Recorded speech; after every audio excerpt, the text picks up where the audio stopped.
Good evening and welcome to another edition of Inside the Issues, sponsored and produced by the League of Women Voters Richfield. Tonight we're going to talk about the Richfield Public Schools, and I'm very honored to have with me these three gentlemen. On my immediate left is Steve Unowski. Did I say that right? Absolutely right. Good. He is Superintendent of Richfield Schools. Next to him to the left is Peter Toensing. He is Chairman of the School Board. And then on my far left is Todd Nollenberger, and he's also on the school board. Welcome to our show, and thanks for taking time out of your busy schedule to be here. Thank you.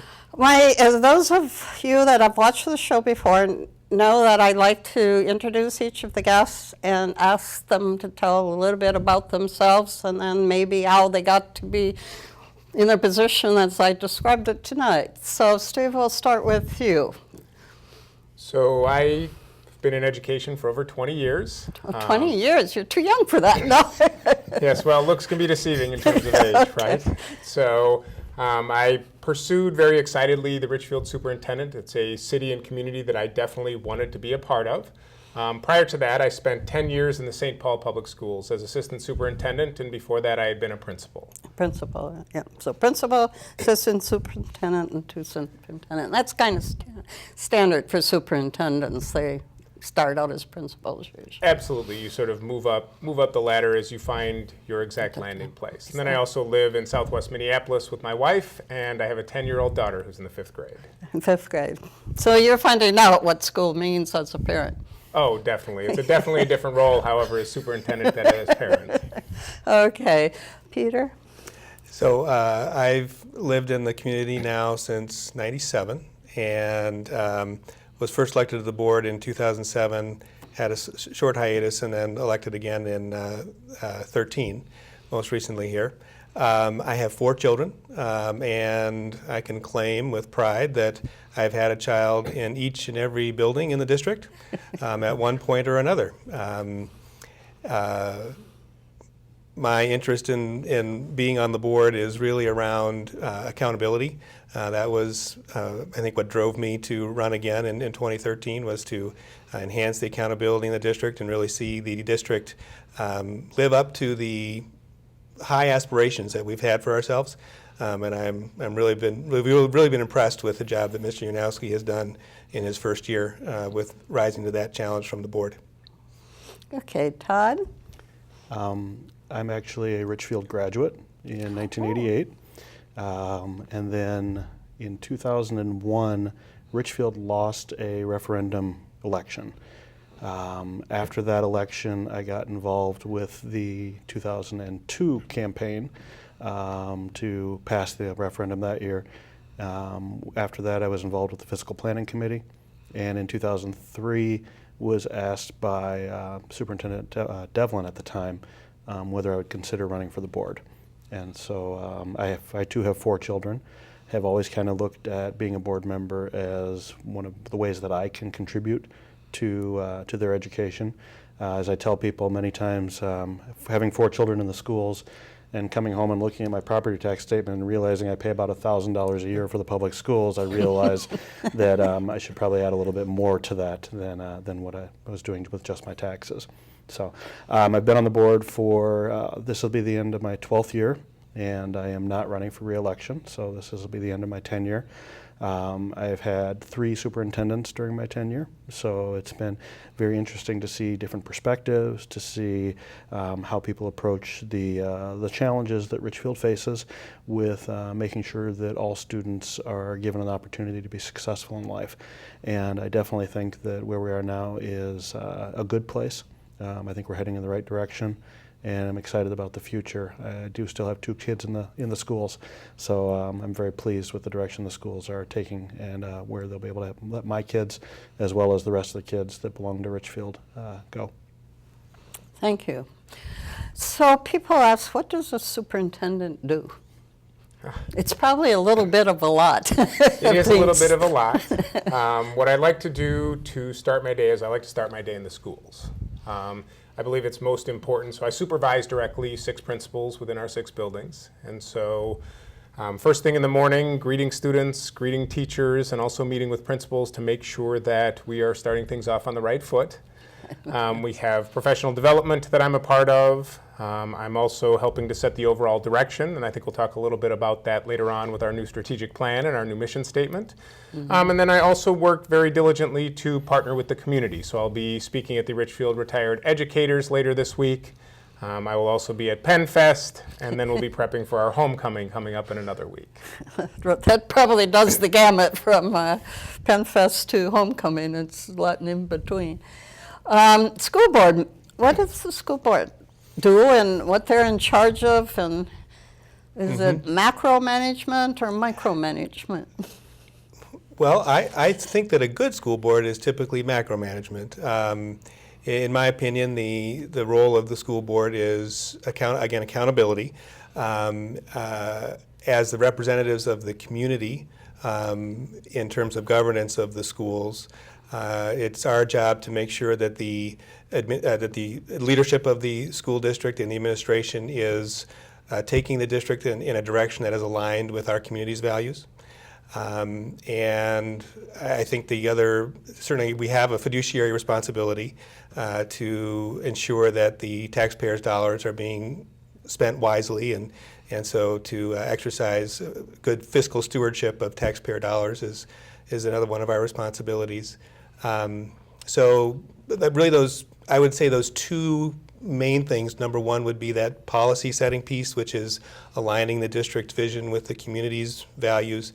And then the second would be that fiduciary piece. Todd, what would you have to add? I was just going to say. To me, the fiduciary piece is a big one, making sure that the district is always respectful of the taxpayers and the fact that it's the taxpayers who are supporting this whole enterprise for the purposes of making sure that children learn and are successful. A community it's extremely important for a community to have schools that they can believe in. It's extremely important for us to be able to sell our homes in the future. We all have a vested interest in the value of schools and the schools being well run, and in kids coming out of schools with the ability to move forward in the rest of their lives, to have skill sets that make them capable of being successful. When you don't have that, you end up with kids who don't believe in their future. And when a community has kids that don't believe in their future, then you have a myriad of problems. So I do believe that the board plays a strong role in setting the agenda for the district, in making policy. I'm not a believer in micromanaging, and I think that if you get a board that starts to micromanage, or you get a board member that has pet issues, then you can run into problems within the district. So really, I've always felt that our biggest job is selecting the proper superintendent for the district. And then after that, our biggest job is holding that person accountable for the success of the district as a whole and making sure that kids have the best opportunity possible to be successful. Very good. I mean, obviously, that sounds very good to me. It's what I would want as someone who doesn't have kids in the school anymore, but at some point in time will be selling the house. But more importantly, for the kids of the future. I mean, that is, I think, our future. You mentioned that you have a new mission statement and a new strategic plan. And if you want to talk about it, and then you two can add whenever you want. Sure. We really worked hard as a community to make sure that we were revitalizing our mission and clarifying our strategic plan. A strategic plan at its best helps to guide the direction of the district. It helps to set the course for the decisions that we make. As we talk about fiduciary responsibility, where do we decide to prioritize our money? Because there are always competing priorities. We want to make sure those choices are aligned to our strategic plan. So starting January of last year, we brought together community members multiple times over a set of months, coming to a consensus on what our new mission would be to make sure that we clarified that. Richfield Public Schools inspires and empowers each individual to learn, grow, and excel. helping to set a very clear direction for what is it we're setting out to accomplish. From there, we set some belief statements, some strategic goals, goals like making sure that we're accelerating our achievement for all of our students, making sure we're creating an environment where all belong, doing our best to communicate our message out to our community, and then also making sure that we're being effective partners with our students, with our families, and with our community.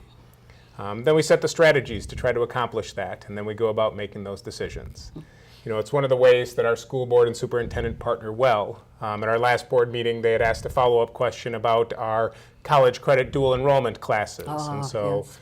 as a micromanagement level, they were, or macromanagement level, they were, sorry, yes.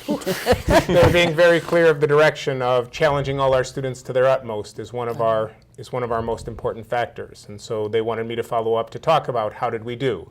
And last year we found that over 1,000 credits for college were earned by our students, saving them in tuition for higher ed over $670,000 for our students. And so something that we were very proud of, but also something that the board helped guide in terms of our strategic direction, but then also the direction for me to follow up on. That is such an important thing. I mean, when you think of the cost of college these days, kids can get that certain amount of credits under their belt. That's what they don't have to pay for. And the parents, don't have to try to help them pay for it. Now that, since you brought up the college credit issue, I forget some certification board of some sort recently was in the news that they were going to demand a master's or some further certification for the high school teachers. Is that going to be a problem for Richfield? So we're currently studying that with our Human Resource Department.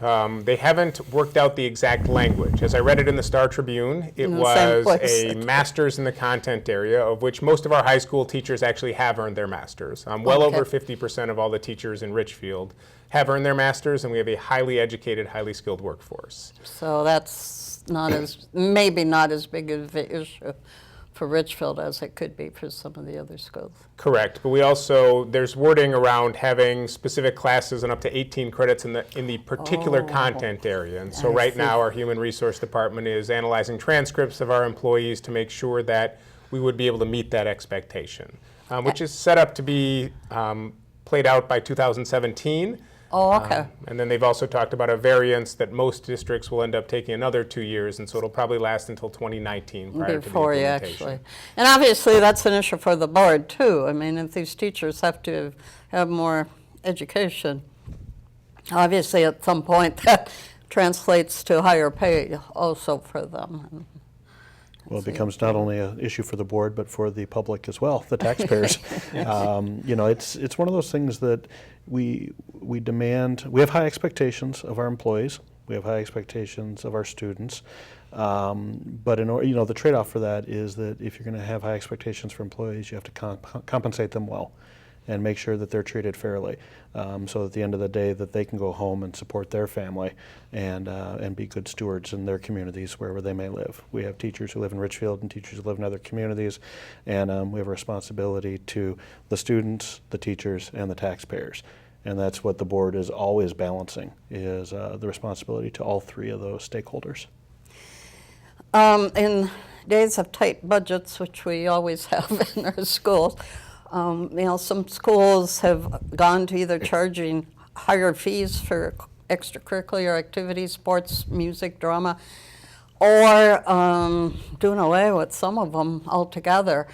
What has been Richfield's perspective on that, and how does the board feel about the importance of extracurricular? I'll ask them first, and then I'll ask you. Mm-hmm. So. Yeah. Well, speaking for myself personally, I certainly feel that extracurricular activities are very important to a well-rounded educational experience for our students. We certainly know that frequently the extracurricular activities are the most engaging activity that a child may experience during their school career. That might be the thing that really ties them into their education, gets them excited to go to school in the morning. And so for myself personally, and I expect that other board members would feel similarly, we see real value there. In terms of sort of reflecting on your question about budgetary priorities and the need, yes, it's true that budgets can get squeezed. I think our board has always done a pretty good job of not just looking at the bottom line, but really looking at the value that we're getting from the dollars that we're spending. And I think that this, the question about a higher education certification, being able to continue to provide access to those college credits, even if there is a little premium on that, I think we're going to want to look at, well, sure, there may be some cost to that, but what is the value that we're getting back, that return on investment? I'm sure it will likely outweigh, in that final analysis. So I think that's frequently how our board has tended to look at a lot of these budgeting questions. Anything, comment from you, Todd, on Sure. the value of extracurricular activities? A couple things I can think of. I remember when I was in high school, I got my best grades in the trimesters that I had a sport, which seems a little counterintuitive until you realize that children with too much time sometimes don't accomplish nearly as much as children with less time. And so I'm a big believer in extracurriculars. I mean, I know Dr. Toensing and I both have kids who have been involved in the arts at school.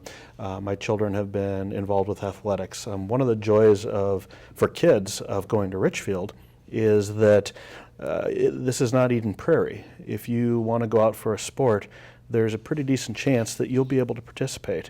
My oldest son, who just graduated this past year, went out for football last fall for the first time his senior year, and was able to be the kicker on the football team because we don't have an inordinate number of kids. He actually went out for track in the spring, which was new for him as well.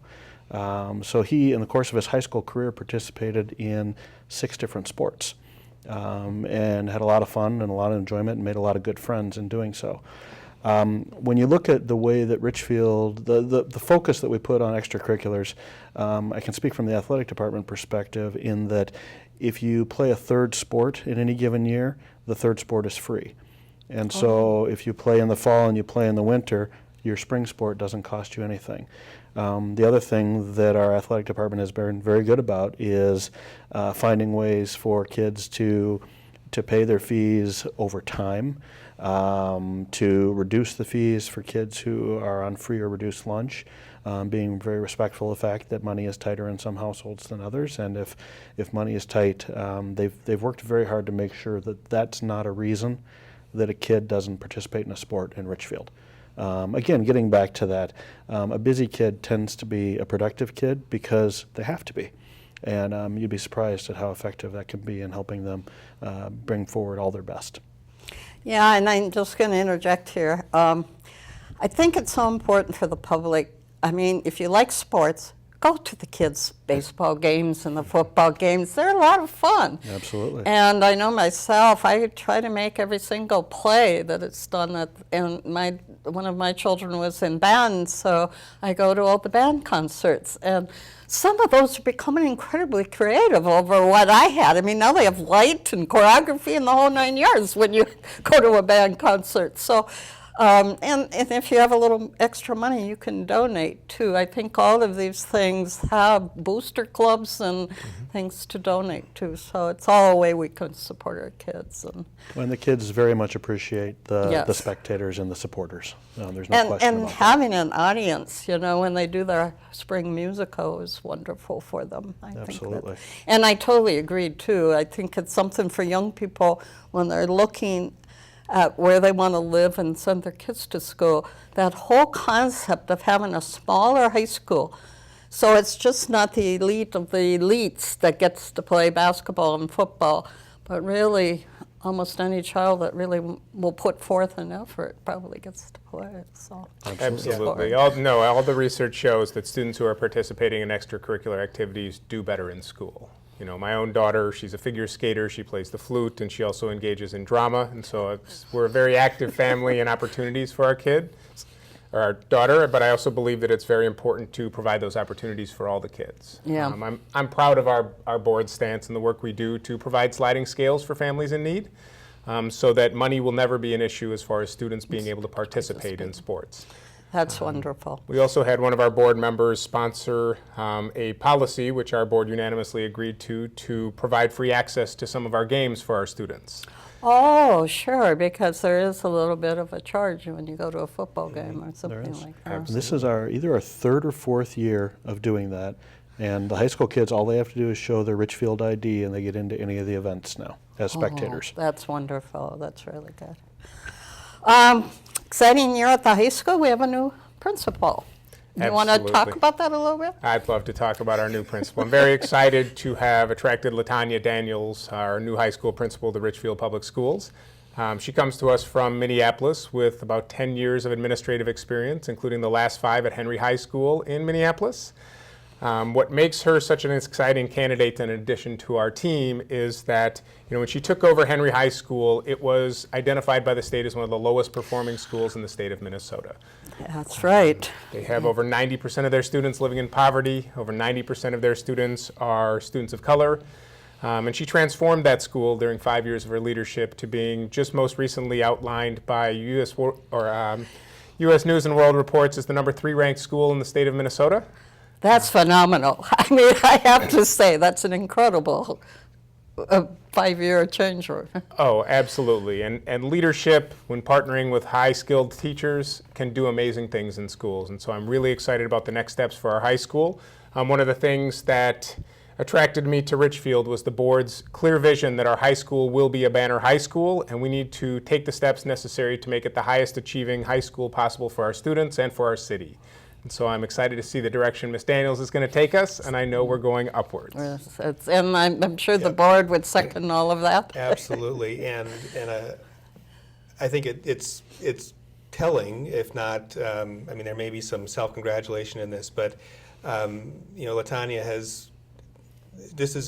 is a person who could, she's got the resume to be anywhere, really. And get any salary, yeah, really. Yeah, and she has chosen to be in Richfield because she sees the opportunity that exists in our community and in our district to really make a positive difference. And so I'm very excited to see where her leadership will take us. Yeah, that's wonderful. Anything else? What else is happening? What else happened last year that you were really excited about? And then I'll pose that question for the I think keeping an eye on our graduation rate is something we should absolutely do. So for the first time in quite a number of years, the graduation rate for Richfield Public Schools stepped in front of the state of Minnesota average. Wow. And then we paid a significant focus to that in this past year. And when you pay significant focus in terms of, teachers really worked above and beyond to give up prep time before school, after school, to scaffold assignments to make sure that students were getting their work done and learning the standards that they needed. We're expecting an additional jump this next year, and so we're really excited for just continuing to ensure that our students succeed now and also within their futures. And the board obviously was very pleased with that. Absolutely. I would cite 2 achievements of the past year. I do think that completing our strategic plan is an achievement. And the opportunity now that lies before us is to make that plan be a living plan, to really put the energy into these words to make this document come to life. And of course, that is going to be the responsibility of each individual in the district to use the guidelines and the principles that are part of that plan and to hold themselves and each other accountable to the vision that we're holding up. I think the other thing that the other trend in our district that I'm really excited about is a trend towards transparency, transparency in reporting. And I would, congratulate Mr. Unowski in terms of leading that trend with his personal evaluation. He asked for feedback directly from the community. I think we really had an unprecedentedly open superintendent evaluation process. And I think that it really speaks well of Steve's leadership, and I think that's a trend that we're going to see more transparency across the district. Todd, anything you want to add? The accountability word keeps being used, but I do think that the administration as it's currently comprised is doing a very good job of setting expectations, celebrating successes, and holding people accountable for what the expectations were. So I have a sense that we're in as good a place as we've been in the 12 years that I've been on the board, with mutual respect between the administration, the teaching staff, and all the other employees of Richfield.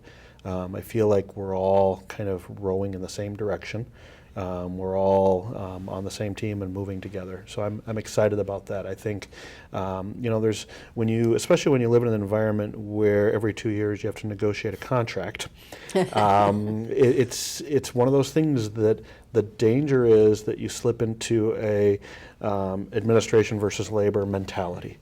And I don't think that we're there at all right now. I think that we're in a very we're in this together mentality, but at the same time, the administration is setting expectations and letting people know that in order for us to be successful as a district, students have to be successful.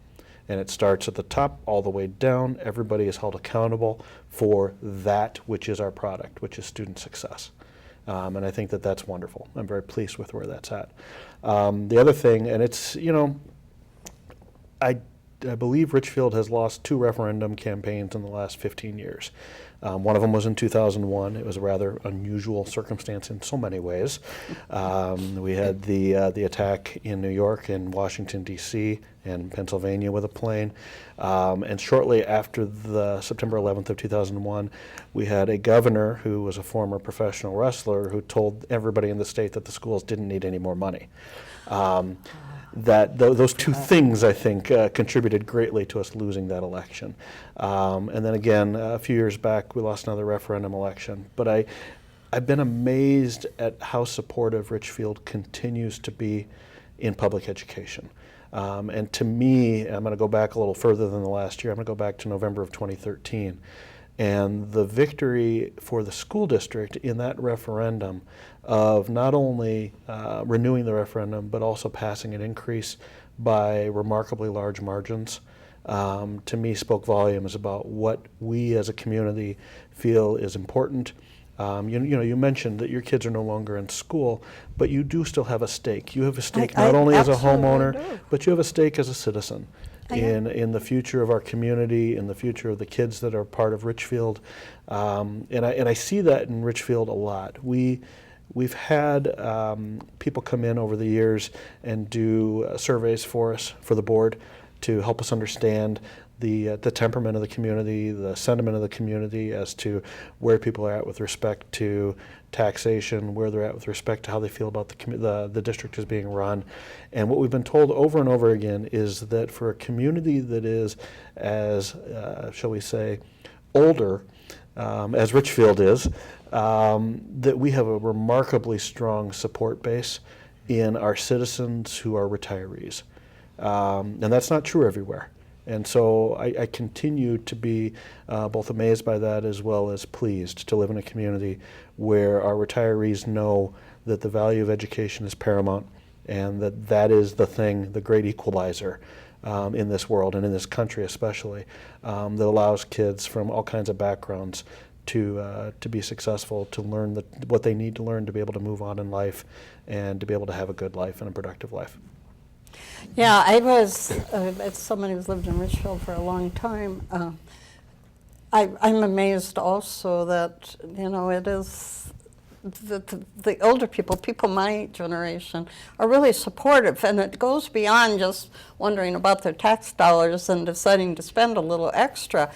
But I remember going to when the girls' basketball team was, the number of old people that were at those games. Of course, they're probably the only ones that didn't have to work and could go to it during the day. But it was truly amazing, that the community does support these kids, and no matter what they're doing. So, absolutely, yeah, you're absolutely right. It's important to Richfield, and I think that again is an aspect of a little bit smaller community versus the huge, Bloomington, Edina's, Eden Prairies, Minneapolis.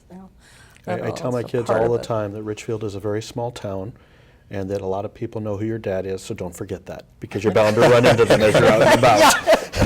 Word gets around fast. It really does. Very When you have a fast, unique yes. last name, they spot you in a minute. Yeah, I was going to ask about you read so many negatives, letter to the editors, media, social media these days. Teachers, I mean, I can't think of a profession that, gets really put down. And maybe sometimes, yes, there's always, a few bad apples in the bushel. But how is board and administration, how do you hold the teachers to the higher standards and yet support them? How do you accomplish that? So I think accountability and support go hand in hand. We partner very well with Education Richfield, our Teachers Association, and we work together to come to common agreements on what things should look like. We agree on what is the best way to instruct our students. We agreed this past year on a nationally known evaluation model, and so teachers have a voice in a fair and credible evaluation, and so they get a say in what tool will we utilize to determine if I'm a good teacher or not. And then administration is responsible. I think Todd said it earlier that, one of the things I think we miss in the media often nowadays is we try to hold teachers accountable for everything, right? And so I think it's important to note that, yes, we aren't doing our best as teachers if our students don't succeed, but then we're missing some pieces of the puzzle, which is, we aren't doing our best as a community if our students don't succeed. As administration, we aren't doing our best if our teachers don't succeed. So all of us actually have to be rowing together. We all have to be working together to support each other, because in the end, there is no one piece of this puzzle that works alone. We all have to be working on it together for all of our kids to succeed. And obviously that's what it takes, is everybody in it together. And as a board, you probably got to get parents that come to you and complain about teachers and and what are you doing about it? Maybe they don't complain about the teachers, but how do you, in terms of being elected representatives, go back to the public and try to explain some things or support the teachers? Yeah. I'll let you answer that. I'm gonna. Mind if I make this so this stops making any noise? Okay. I don't mind.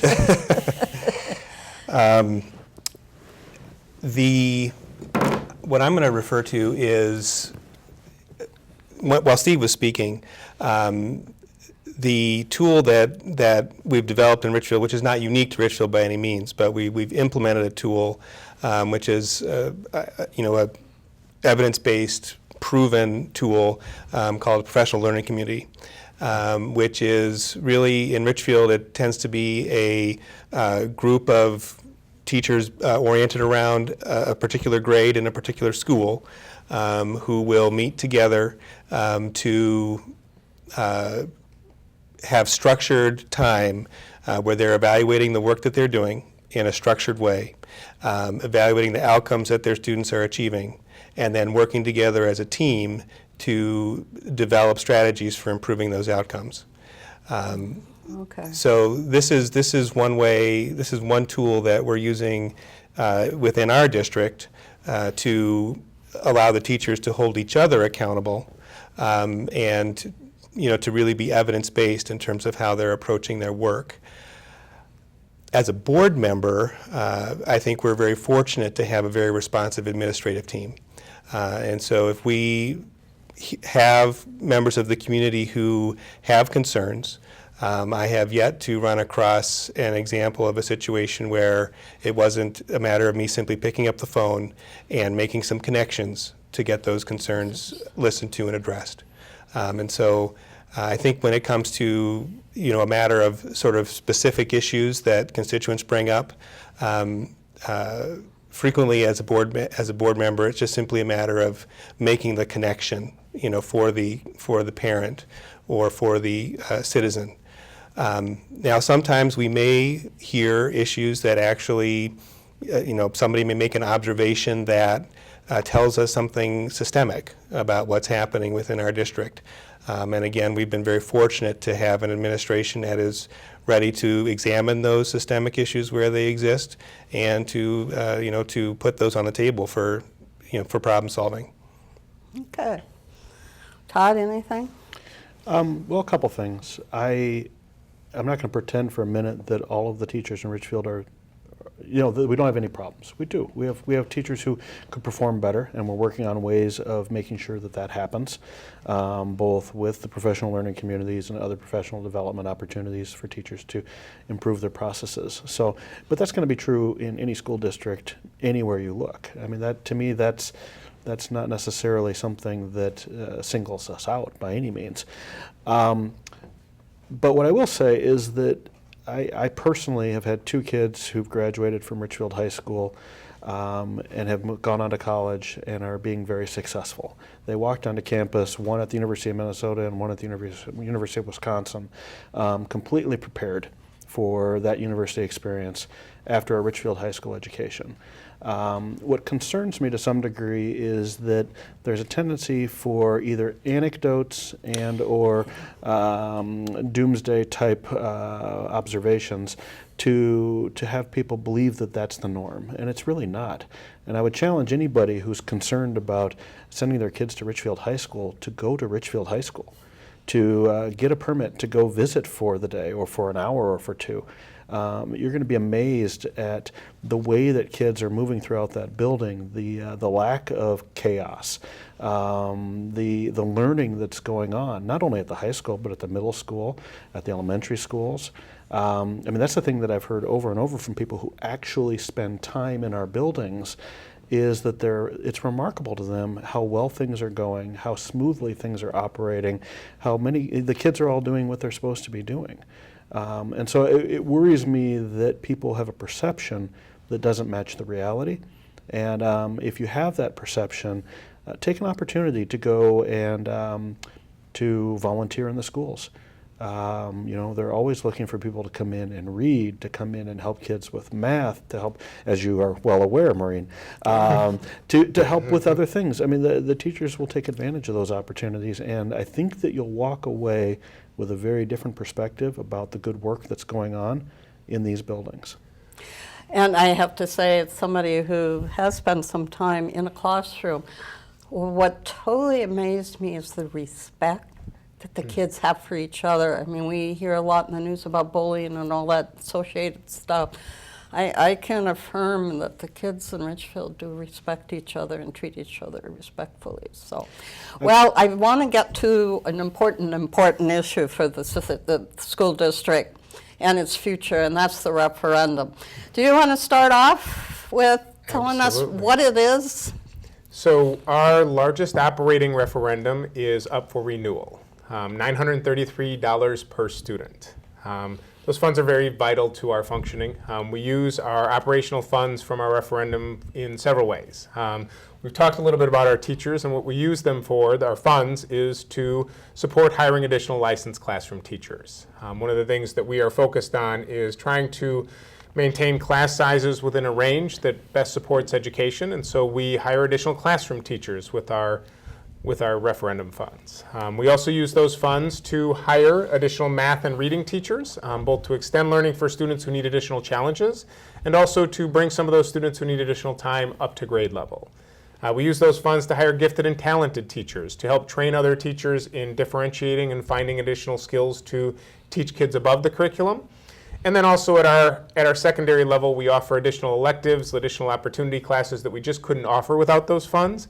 And similarly, some of the things I talked about earlier about the $670,000 worth of college credits that our students earned, we use those funds to support college in the schools-based classes to make sure that we're able to offer a wide breadth of college classes.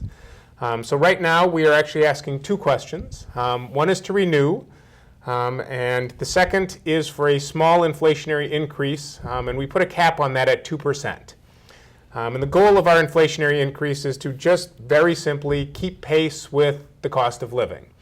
So if the cost of living were not to go up, the cost of the referendum would not go up. If inflation was 2%, it would go up to 2%. If inflation was 10%, which some of us have lived through, the cost of referendum would actually still only go up 2%. And we're talking about 2%, just to put it into actual dollar forms. Our overall referendum at $933 per student. That small increase would be capped at $15 per student. And so if I'm a Richfield citizen, that would actually cost me $3.40 per year on my property taxes. So we're looking at a very meager increase. And again, it's just so that if milk goes from $3.29 to $3.39 per gallon, we can afford 5 years from now the same amount of gallons of milk. Yeah. And that's solely what we're asking for at this time. So people, they vote yes. That's what they mark the ballot, the yes. The yes would indicate support for the Yes. renewal. Yes. And And it would then- indicate support for the inflationary increases over the next 10 years. You know, as Steve points out, when this referendum initially passed in 2005, the citizens of Richfield approved that dollar amount, and that dollar amount stayed exactly the same over 10 years. So clearly, what we can buy with those dollars today is not the same as it was in 2005. That's just a simple fact of life. And it's the way the referendum system is set up, and that's okay.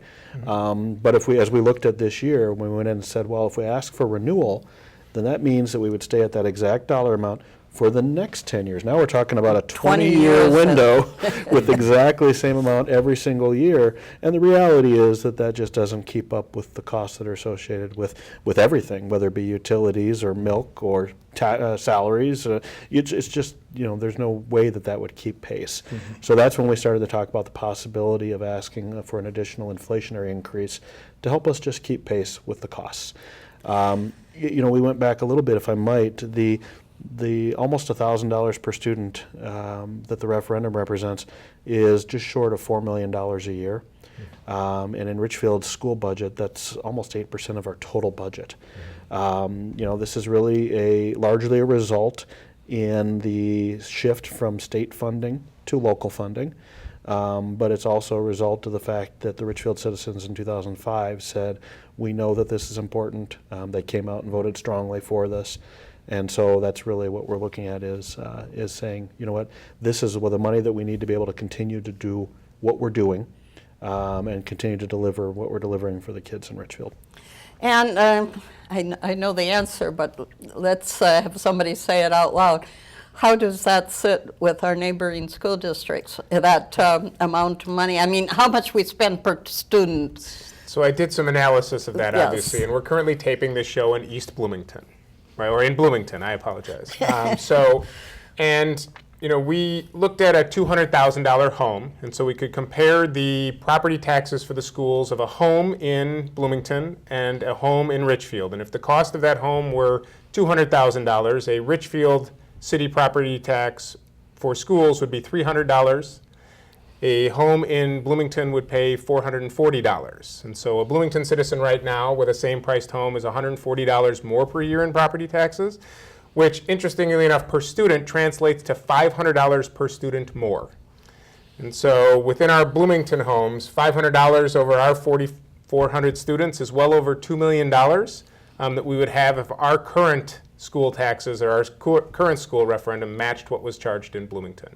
And I think we're lower than Edina, St. Louis Park. There was another Yes, one. we're between $400 and $700 below any of our neighbors per student. Absolutely. I mean, I think that speaks highly of the accountability of the tax funds, that we're able to produce a quality education comparable with any of our neighbors, and we do it cheaper. Absolutely. Well, as I said before, that the board, I think, in my tenure, has always been respectful of the fact that we're serving students, we're serving staff, and we're serving the taxpayers. And we're trying to make sure that we balance that and are respectful of what's important to all three of those constituents. Yeah. And one of the visions the board gave was we want to be very careful and effective stewards of the community's money. Mm-hmm. I think that none of us who work in the schools or live in the schools or are part of the community, we don't take any of that relationship for granted, and the community schools relationship is extremely important to us in Richfield Public Schools. And I think the Richfield citizens need to understand that as the school grows is how, their value of their home. I mean, if nothing else, they don't care about the kids. If they want to care about their own value of their home, a good school means somebody's going to buy your house. Yeah. It's Yeah, we as certainly- simple as that. We hear that affirmed by realtors all the time, that's one of the top, what's the school district like? That's one of the top questions that a home buyer will ask. Yes. Yeah. What happens if it doesn't pass? What are the negatives? Well, as we talked about our top priorities, so we use the funds for licensed teachers, reading and math supports at the top and bottom, gifted teachers, extended opportunities at secondary, and also college dual enrollment classes. We'd be eliminating many of those things. Somewhere in the 70 staff would be eliminated from Richfield Public Schools as part of the financial outcome of a failed referendum.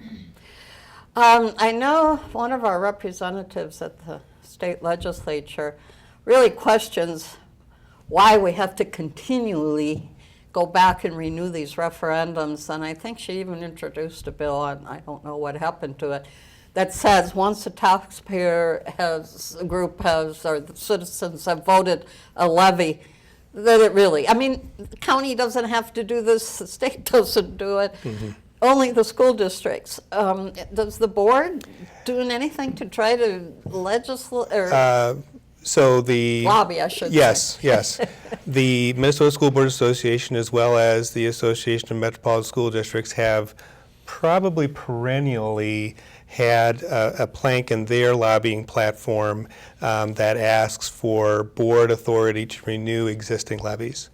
So to the extent that we have, as a school board, to the extent that we have a voice at the legislature, it would probably be through our sort of professional organizations.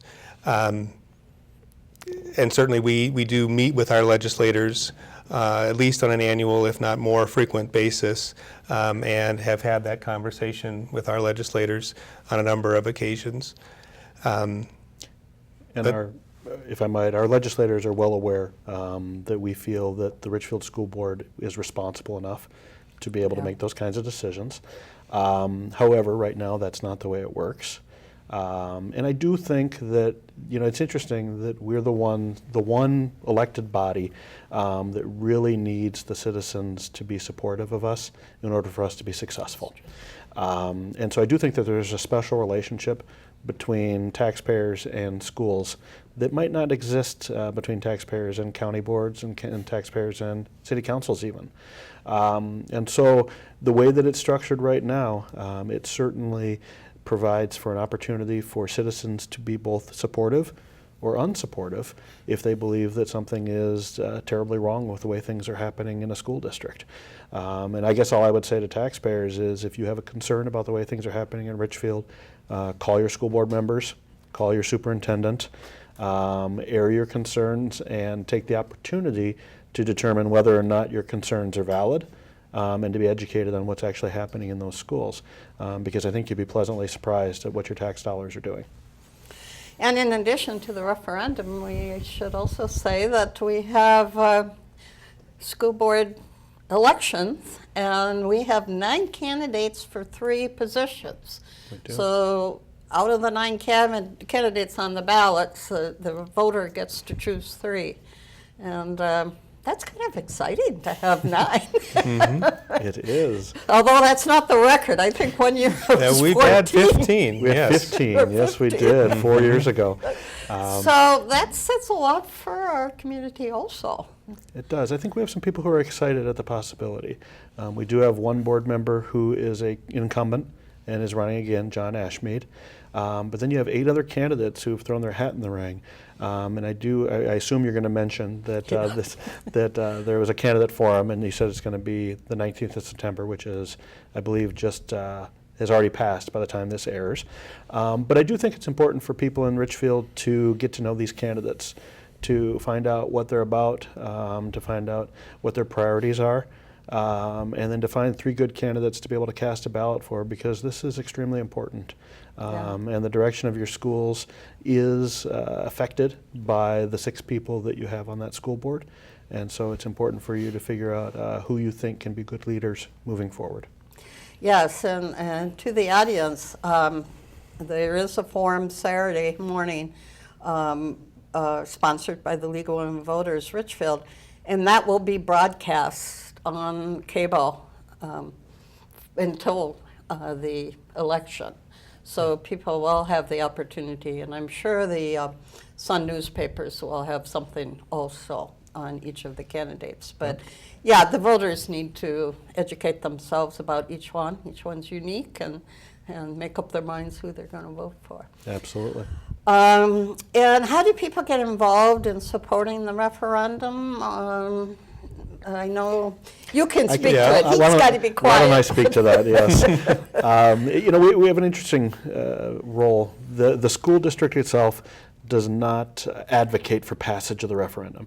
The board asks the public to vote on a referendum, and then the school district's role is to provide information with respect to the referendum, to answer questions like you asked about what would happen if it didn't pass. Well, we can certainly tell you the kinds of things that would happen if it didn't pass.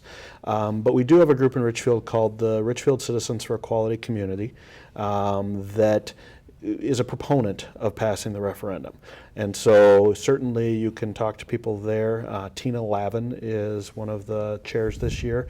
I do serve as treasurer for that organization and have for the last 13 years. And I'm a big supporter of that. I do change my hat back and forth. I have a role as a school board member, but I also have a role as a parent and a citizen, which allows me to participate with the CQC and ask people to be supportive of that cause.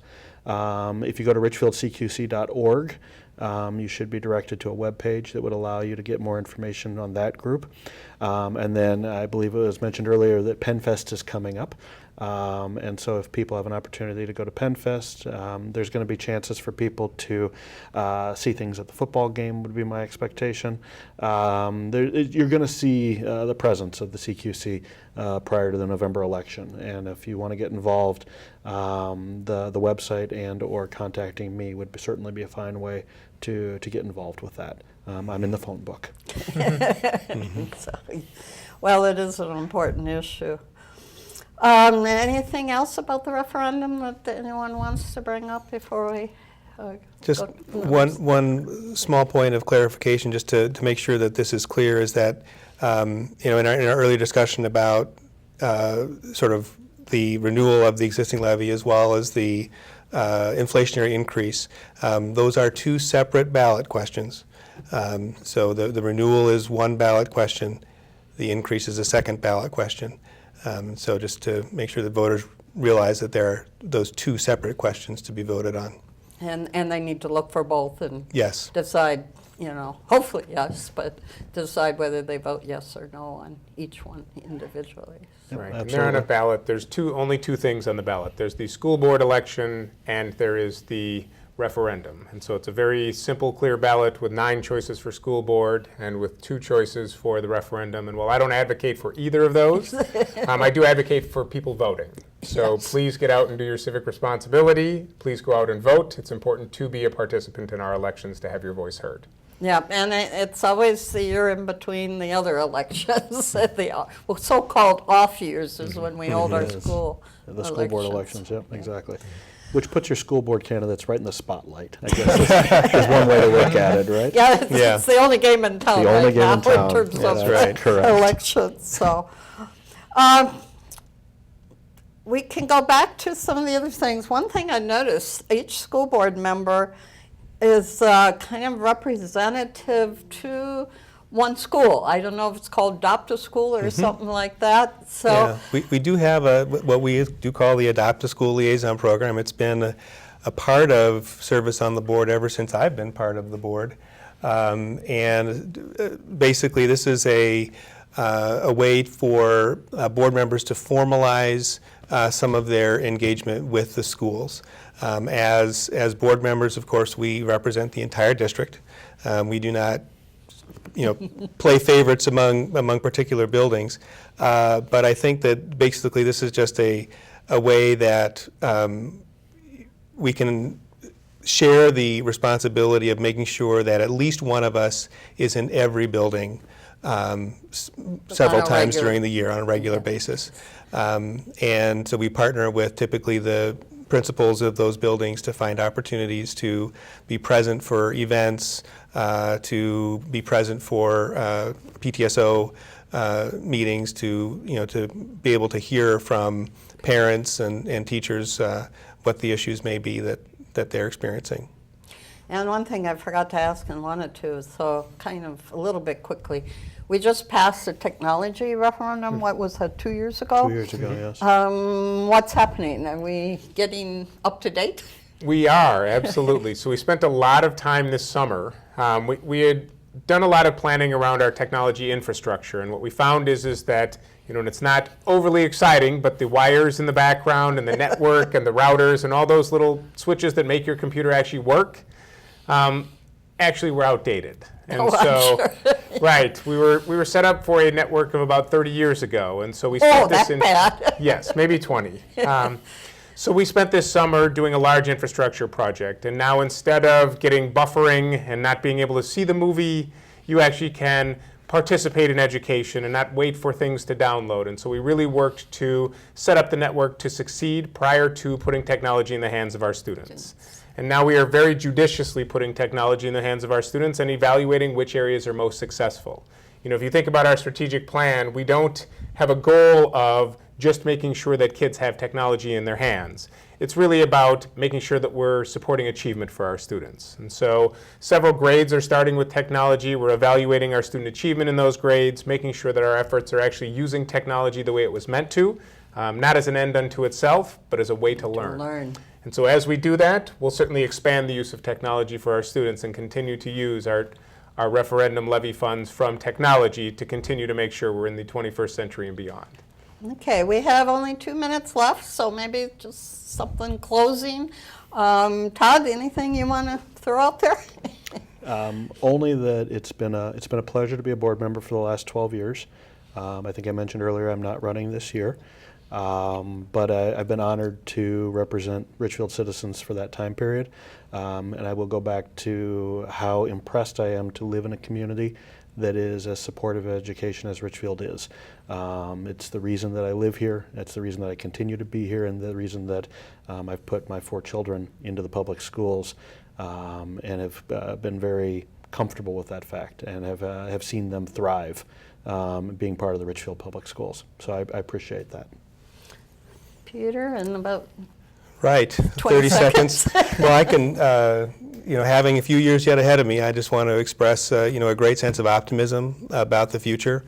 I have a feeling that our line of sight is even more clear now than it has been in a long time in terms of the work that is still to be done.